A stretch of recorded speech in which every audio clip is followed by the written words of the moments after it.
আমি একটি কথা আপনাদেরকে স্মরণ করিয়ে দিতে চাই।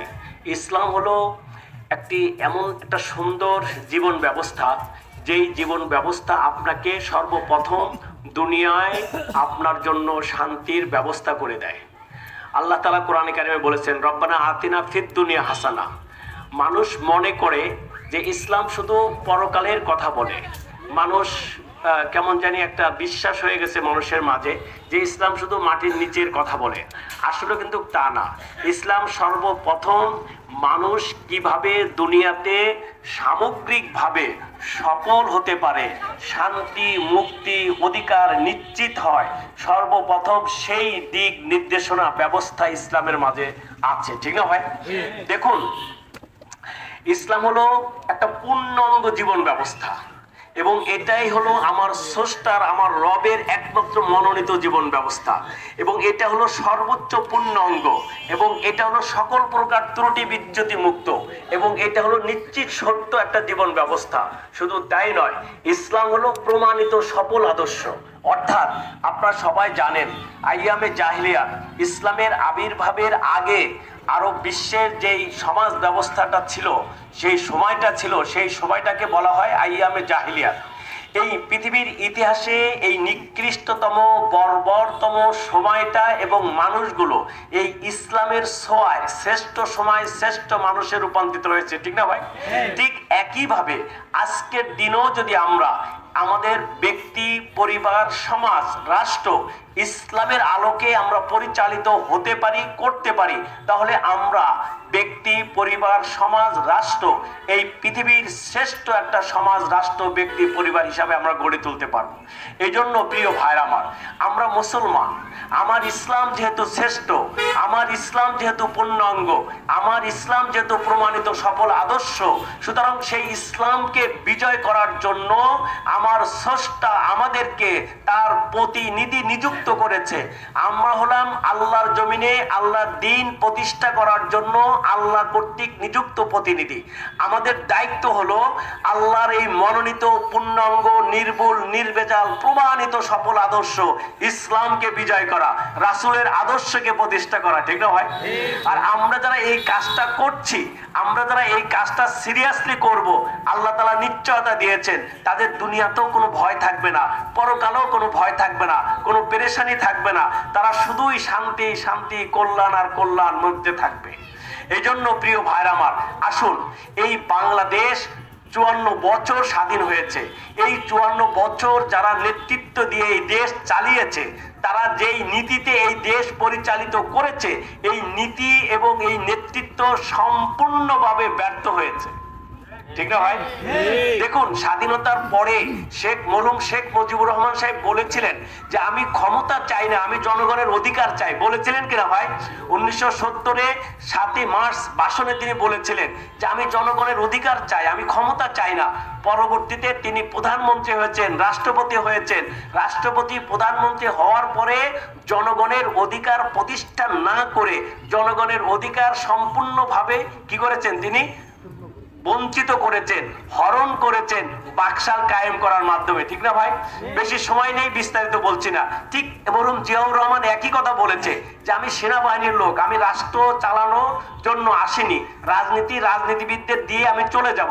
পরবর্তীতে তিনি এই যে হানা ভোট 1977 সালে 30শে মে এই হানা ভোট তিনি করে তিনি রাষ্ট্রপতি ছিলেন, দীর্ঘদিন রাষ্ট্র চালিয়েছেন। এবং সবচেয়ে আশ্চর্যের বিষয় হলো সে 1977-এ 30শে মে যিনি হানা ভোট করেছিলেন, সেই হানা ভোট হলো প্রায় 98.87% ভোট তিনি কাস্ট দেখিয়েছিলেন। ঠিক না ভাই? এগুলো তো জনগণ বুঝে। ঠিক পরবর্তীতে হোসেন মোহাম্মদ এরশাদ এসে একই কথা বলেছেন, আমি সেনাবাহিনীর লোক, রাজনীতি বুঝি না, রাজনীতি করতে আসিনি। কিন্তু দীর্ঘ প্রায় 10 বছর উনি ক্ষমতায় ছিলেন। কি করেছেন আপনারাও ভালো জানেন। কে চেয়ারম্যান হতো, কে এমপি হতো, মন্ত্রী হতো, এগুলো কেউ জনগণ জানতো না। পরবর্তীতে যারা বুক ফুলিয়ে বলেছেন যে আমরা মানুষের অধিকার প্রতিষ্ঠার জন্য, মানুষের ভোট এবং ভাতের অধিকার প্রতিষ্ঠা করার জন্য জীবনের ঝুঁকি নিয়ে দেশে এসেছি। তারা কি করেছে? দীর্ঘ সময় এই দেশের মানুষের ভোটের অধিকার হরণ করেছে, এই দেশের মানুষের মৌলিক অধিকার, সাংবিধানিক অধিকার, যৌক্তিক অধিকার হরণ করেছে, এই দেশের মানুষের প্রতি জুলুম করেছে, এই দেশের মানুষকে বেঁচে থাকাটা কঠিন করে ফেলেছিল, ঠিক না ভাই? ঠিক একইভাবে আমরা মাগুরা 2 আসনের মানুষ, এখনো আমরা ভুলিনি 1994 সালে মার্চের 20 তারিখ আমাদের এই মাগুরা উপনির্বাচন হয়েছিল, মনে আছে আপনাদের? সেই উপনির্বাচনে কিন্তু আমরা ভোট দিতে পারিনি। পেরেছি ভাই, আমরা ভোট দিতে পারিনি, বিস্তারিত ব্যাখ্যা যাচ্ছি না। ঠিক একইভাবে 1996-তে 15 ফেব্রুয়ারি যে নির্বাচন হয়েছিল, সেই নির্বাচনে এই দেশের মানুষ ভোটে অংশগ্রহণ করেনি, করেছিল ভাই। সুতরাং যদি এক কথাই বলি, এই 54 বছর যারাই ক্ষমতায় ছিল, তারা জনগণ দেশের কথা বলে ক্ষমতায় গিয়ে জনগণ এবং দেশের বিরুদ্ধেই তারা সমস্ত সিদ্ধান্ত নিয়েছে, ঠিক না? আজকে আমাদের দেশ অর্থনৈতিকভাবে সুশাসনের অভাবে আজকে আমরা দুকে দুকে মরছি। কিভাবে মানুষ জুলুমের শিকার হচ্ছে, কিভাবে এদেশের শিক্ষিত যুবকরা আজকে বিদেশে পাড়ি দিচ্ছে এবং ইতালিতে বিভিন্ন দেশে যাওয়ার জন্য সাগরে ডুবে, যে জঙ্গলে, ময়দানে, পাহাড়ে আজকে মারা যাচ্ছে, পরিবার শেষ হয়ে যাচ্ছে। কেন যাচ্ছে? কারণ আমাদের দেশ এই 54 বছর যারা চালিয়েছে এরা হলো চোর, ডাকাত, লুচ্চা, বদমাশ। যদিও তারা বলে যে আমরা দুর্নীতিবাজ, পত্র পত্রিকায় লেখা হলো দুর্নীতিবাজ, মূলত এরা হলো নিকৃষ্টতম চোর, এরা হলো নিকৃষ্টতম ডাকাত। কিভাবে বলছি? কয়দিন আগে আমি একটা রিপোর্টে পড়েছি, একটা বিধবা কার্ড পেতে হলে সরকারের যে কোনো একটা বরাদ্দ এইটা বুঝে পেতে হলে গড়ে 2500 থেকে 3000 টাকা ঘুষ দিতে হয়। তাহলে বুঝুন, যারা একটা অসহায় বিধবা নিঃস্ব মানুষের সরকারি বরাদ্দ নিশ্চিত করতে টাকা খায়, তারা কি নিকৃষ্ট চোর না ভাই? নিকৃষ্ট ডাকাত না? এই যে আমার রাস্তা, সব রাস্তা ভেঙে চুরমার হয়ে যাচ্ছে, বিভিন্ন স্কুল, কলেজ, মসজিদ, মাদ্রাসা, রাস্তা যেখানেই সরকারের বরাদ্দ দিচ্ছে সেখানে 6-9 হচ্ছে।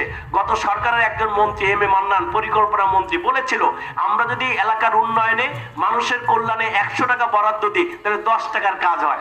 আমরা পত্র পত্রিকায় আমরা রিপোর্টে দেখেছি, পত্র পত্রিকার রিপোর্ট হলো দুর্নীতির দুষ্ট চক্র দেশকে গ্রাস করে ফেলেছে। অর্থাৎ সারা দেশ যেদিকে তাকাবেন, যেখানে হাত দিবেন, শুধু চোর আর চোর আর চোর আর চোর, ঠিক না ভাই? এত চোর যদি এই দেশে থাকে, লুটপাট, এই ডাকাতি যদি এত বেশি হয়, তাহলে এই দেশ কখনো এগিয়ে নেওয়া কি সম্ভব ভাই? এই জন্য প্রিয় ভাই আমার, এই 54 বছর আপনারা বিভিন্ন দল, বিভিন্ন ব্যক্তিকে ভোট দিয়েছেন, অথবা তারা জোর করে রাষ্ট্রীয় ক্ষমতা দখল করেছে, আমাদের অধিকার হরণ করেছে। আগামী এই যে নির্বাচন আসতেছে, 54 বছর পরে একটা সুযোগ এসেছে, এই সুযোগ যদি আমরা কাজে লাগাতে পারি তাহলে আমরাও জিতে যাব এবং এই দেশ এগিয়ে যাবে, এই দেশের উন্নতি অগ্রগতি নিশ্চিত হবে। এই জন্য কি করতে হবে? আমাদের সবাইকে এই সুযোগ কাজে লাগানোর জন্য সর্বোচ্চ চেষ্টা করতে হবে, ঠিক না ভাই?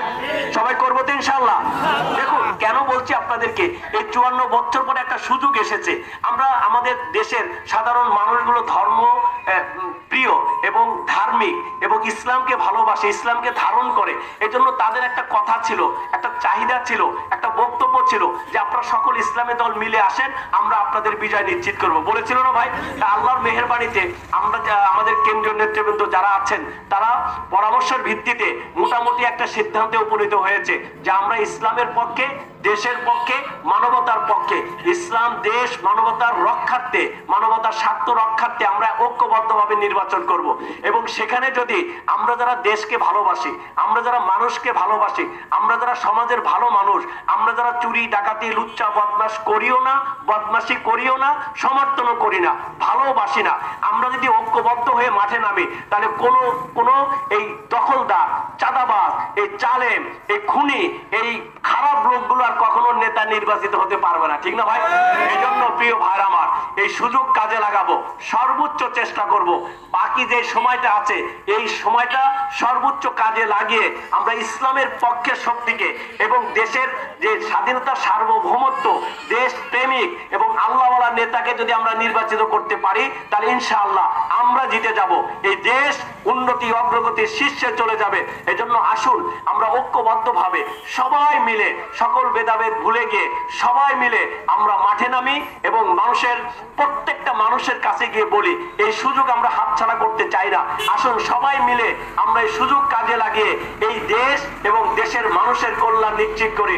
আল্লাহ তাআলা আমাদের সবাইকে সেই লক্ষ্যে কাজ করার তৌফিক দান করুক এবং এই দেশকে আমরা অনেক দেশ, মালয়েশিয়া, সিঙ্গাপুর, অনেক আমাদের কিছুদিন আগে স্বাধীন হয়েছে, তারা আজকে কত উন্নত, তারা আজকে কত এগিয়ে গেছে অর্থনৈতিক ভাবে। এই দেশের নেতা যদি ভালো হয়ে যায়, দেখুন সকল অপকর্ম, সকল অপরাধ সংগঠিতর পিছনে মূল শক্তি হলো রাজনৈতিক নেতৃত্ব।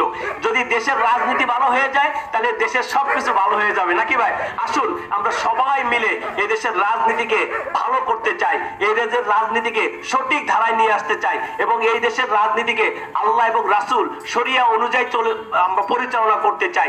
যারা শরিয়া আইনে বিশ্বাস করে না, যারা ইসলামে বিশ্বাস করে না, যারা রাসূলের আদর্শে বিশ্বাস করে না, তারা যতই নিজেকে মুসলিম হিসেবে দাবি করুক, প্রকৃতপক্ষে সত্যিকার অর্থে তারা আর মুসলমানের অন্তর্ভুক্ত হতে পারে না, থাকতে পারে না, নাকি ভাই?